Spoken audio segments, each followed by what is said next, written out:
Telangana Pradesh Congress committee کے صدر اور رکن پارلیمنٹ اے ریونت ریڈی نے فوری طور پر جیو 317 کو منسوخ کرنے کا مطالبہ کیا، جو نئے مقامی کیڈرز کو عملے کے الاٹمنٹ کے لیے جاری کیا گیا تھا۔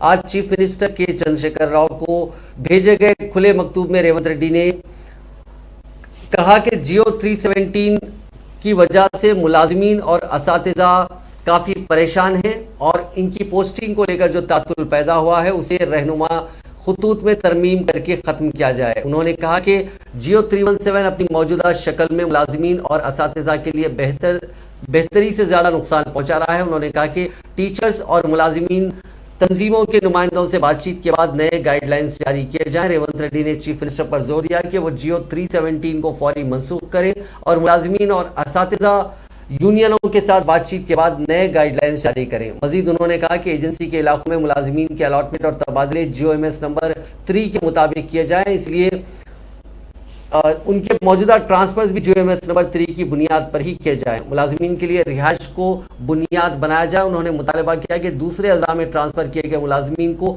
اصل ضلع میں واپس آنے کا موقع دیا جائے۔